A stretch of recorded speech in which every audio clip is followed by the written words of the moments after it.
Welcome back to Northern High 420. Today I'm covering the Tiny Mite 2 for the walk and talk. And this is a vape I've had for quite a long time, about probably 3 years. Ever since it's been released, I've pretty much had one. I started out with the walnut version, and I've had that one for about 2 years and ended up giving that to a friend and picked this one up for the battery roundup that I'm doing. And a couple nice things about this vape is it's nice and small. I think it's one of the nicer looking ones, especially this purple heart really stands out as far as the color goes. Very easy to load, very easy to clean. It's stem. So most of the time you're just cleaning the stem. It ships with a glass one that you basically just soak. I use the TNT, I fill it with balls and then screen the bottom. It's a tip from Be Goodies on the top. This is how I run mine. But overall, a really good vape. There was a time I would have considered this by far the best. I never could get into the stores and pickles until at least the Venti. Wasn't a fan of the Mighty when I tried it. But this was the battery that kind of worked out well for me. And really used it quite often up until I got into butane devices. And I kind of switched to the Anvil and the CXL for most of my portable usage. But after revisiting batteries, things have definitely changed in the landscape. But let's start off by doing a bowl. I'm going to pack one up.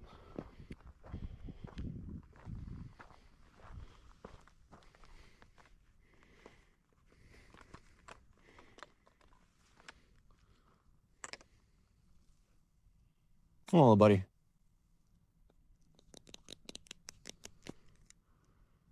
The best way I've found to do this is really the straw method. You put this near the herb and you inhale, and you pretty much get the perfect pack. Anyway, too, you really don't want a tight pack. You want something a little bit looser so you can get the airflow going in it. Being that it's convection, it's not conduction. With conduction, you'd want to pack the bowl quite a bit tighter. With convection, you want to get as much air as you can through it. So coarser grind, medium grind, and then straw method is what I do. Let's fire this up.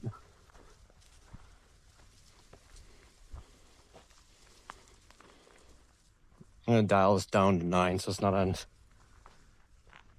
the white light. And this is a fully charged battery, so we're going to start out with that. We're going to take our first rip.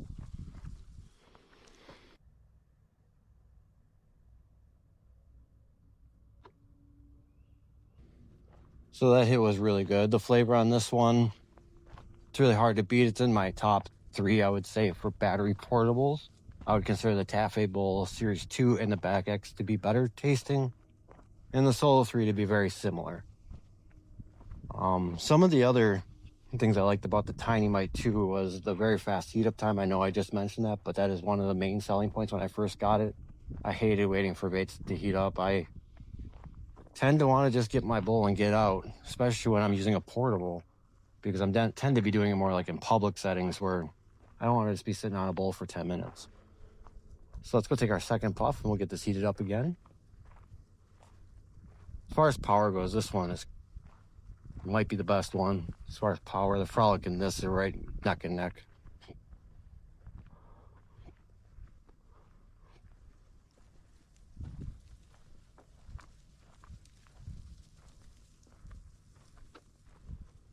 Another decent cloud. And that's pretty much toast. Great thing about stem vapes is you just have to blow on them to clear them. Then you can put it away. So the other positives would be portability. It's nice and small. It fits easily in a pocket. Looks decent. I mean, I don't mind having this out. It looks great. I like wood-bodied devices. I just think they look classier. So it has all those things going for it. But there is a kind of a problem with the Tiny Mite 2 in 2025, in my opinion, is that vapes have come quite a long way in the last 2 years. And we've gotten to a point where I kind of expect 8 to 10 bowls out of a battery portable. And with the Tiny Mite 2, I can get 5, but I'm going to get 3 satisfying ones and 2 weaker ones. It seems like the battery on this device kind of dips out around bowl 3. The minute that, at least for me, when I check the battery, if it's on like where its color's blue, I almost always just swap the battery because I feel like I'm not getting enough extraction power out of the device. And that is my main hang up with this. So when I was leaving the house, I was carrying roughly four extra batteries plus the one in it. Get through the day, about 10 to 12 bowls a day, usually if I'm out on the road. And eventually I just kind of got sick of it because I tried. So the Venti, when I got that, it could do 8 to 10 bowls. So the battery life on this, that's my biggest hang up with it, is that today I kind of want 8 to 10 bowls at least. In the Tiny Mite 2, I'm getting 3 and swapping a battery. I know you can get 4 or 5 out of it. I've never gotten great extraction power out of it after the light goes blue. So that's been my biggest hang up with this. Now, so other things that are nice about the Tiny Mite 2 is that if you're only buying a device to use it at home and out and about, and you don't have a desktop or you don't intend to get one, the Tiny Mite 2 bowl, which is an accessory, is quite nice because you kind of get a similar functionality. It's not going to hit as hard, but it's a very similar functionality as you get a separate bowl from the device that you can put in a water piece and hit it, and it works fantastic. I think it changes the device and makes it better. So there's a lot of positives about the Tiny Mite 2. I really have very little negative to say about it, other than that I think that today in 2025 with the battery life, that there's just better options out there. Like the Solo 3, you can get lots of bowls out of that, one charge. Glass stem, if that's your hang up with the Frolic, does all that. You got the Venti, which to me hits adequately enough. Long bowls, easy to load. Another vape that I tend to grab more than Tiny Mite 2. So let's go ahead and load another bowl here. Illegal vaping. And again, I'm going to load it with the straw method. So we got our second bowl pack. Load it again with the straw method. That's usually what I'll do. And that's going to be the second bowl we'll do. And then we're going to start getting into the territory of what I'm talking about, where the strength falls off. Let's fire it up. And again, it's nice and quick. So let's take a rip.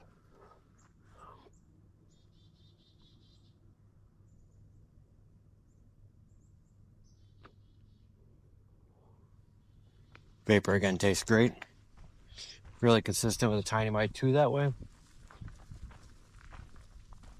So yeah, as far as does it vape good? Excellent. Might be one of the best out there. It's probably top 2 or 3 as far as vapor quality, taste, power. As far as battery particles go, I would consider it in the top 3. But my hang up is, like I said, the battery life. It's a problem. Especially at $300 and $350. I believe that's what they are right now. I could be wrong. I find that a little pricey for a device that only does 4 to 5 bowls. We're taking another rip.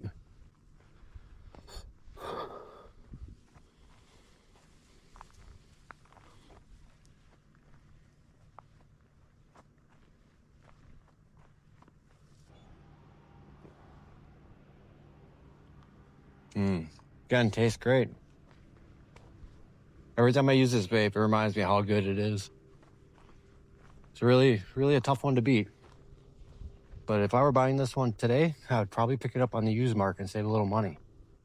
So to finish this up, before I get into the things I don't like about the Tiny Mite 2, I'm just going to say that I'm going to review this from a perspective of today in today's landscape of 2025, and not from just a purely vapor quality. If you're looking just for vapor quality and the battery life doesn't matter, buy this device. It's great. It's hard to beat. You're looking for flavor, power, the size, and easy to clean.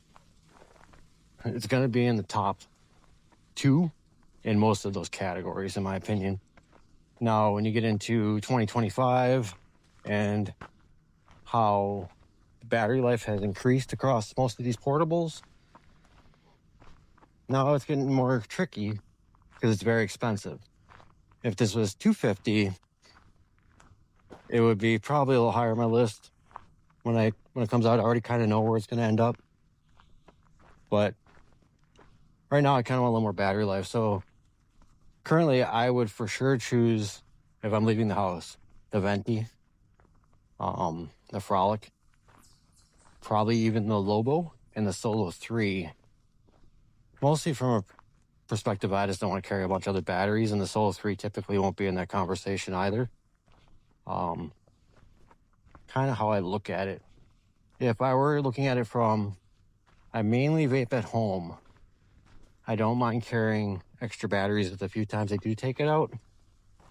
Then I think it's between this, the Taffy Bowl, and the Frolic, between which one you think you should buy. I have a really hard time faulting it at that point because everything else about the device is very good. Some people don't like the temperature, being that you just dial with your finger and you don't have buttons to control, like say with an LCD screen that shows temperature. I personally like this better. I think it looks cleaner, it looks nicer. I kind of like a device that looks simple and elegant, not something that looks kind of gaudy and over the top. So I do appreciate this design a little more. The battery door cover is nice. It feels very mechanical. And then you have the little stir tool right here that doubles as your battery indicator. So it's pretty well thought out. If you're looking at it from a perspective of what should I spend $350 or more on in 2025, and you're looking at it mainly as a portable device, and you got the ball vape at home, yeah, sure, you might want to stick it on a water pipe adapter and play with it a little bit. I do that all the time with other portables. That's not my main vaping experience at home. Then I would probably look at something else, unless this thing really calls to you. Or I would be searching ENT Exchange looking for a used model and trying to pay a little less than full price for this right now in 2025. And I think that what puts the black one in kind of an odd position that's coming out is unless that battery life is significantly improved, and I don't pass on a lot of vapes, so I'm definitely going to be passing on that. So let's take one more rip. Dog's killing me today on the leash. He's not used to it.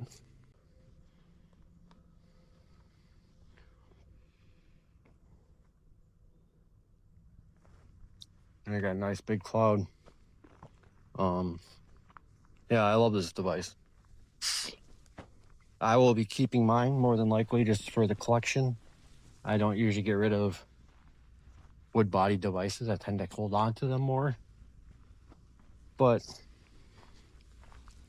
I don't use it a lot. It's actually the portable I've used the least out of all of them, I believe. I'd have to think about that. The Pax Flow would be the one I use the least, obviously, but I don't consider that one mine. I didn't intend to probably keep it when I got it. I always assumed I'd give it away when I hit 750 follows, but after getting deleted on Instagram, I'm giving it away at 500. But that's why I bought that one, is mostly just be a giveaway. But yeah, other than the Pax Flow, I don't have another portable I use less than this. Maybe the Solo 3. I would say the Solo 3 and this one very similar for me, and I'll get into that when I do the Solo 3 walk and talk. So I'm gonna do a couple comparisons. Now we're gonna do a few comparisons with the 3 vapes that I think, not necessarily compare the best to this, but for the price, I think you should consider. So the first one would be the Venti. The Venti right now, I see it priced anywhere down as low as $319. The battery life's great. I don't personally tend to like stores and pickle devices, and I like that one a lot. It was my main carry all the way up until the Frolic came out. Really love that babe. I was grabbing that in the morning when I was leaving. I don't do that anymore. So with the Venti, the reason I'd grab that more would be the battery life. And then, as dumb as it sounds, the plastic body, because if I'm, say, kayaking or walking, or my dog gets caught and I need to set my device down, I'm not really worried about the Venti getting scratched. Where the Tiny Mite 2 Purple Heart, absolutely. I don't even like putting this in my pocket. I do have a case from Delta 3D that goes over the top when I am carrying in my pocket, but I just like something a little more worry-free when I'm out and about. So the Frolic and the Venti have been kind of my go-tos, and the Lobo. Now, getting into, say, the Frolic. I think these two are super similar, other than the Tiny Mite 2's glass stem options. Yeah, obviously it's going to taste a little better. I think that's a given for sure. I also think a lot of people prefer the straw method packing and unloading, and then general cleaning instead of messing around with cooling units. I hate messing with cooling units too. I totally get it. To me, the Frolic's kind of the Tiny Mite 2 killer, and the fact that it's a worry-free one. It's easy to pack like the Mighty. It hits as hard as the Tiny Mite 2. It tastes better than a Venti in my opinion, and I can throw it on the ground, and the worst thing's going to happen to it is it's going to get dirty. If it is to this, it's going to get scratched. And it's too pretty to really want to scratch it. So the Frolic to me is a worry-free Tiny Mite 2 with better battery life. That's about it. Smoother. Tiny Mite 2 is a little harsh in my opinion compared to the Frolic.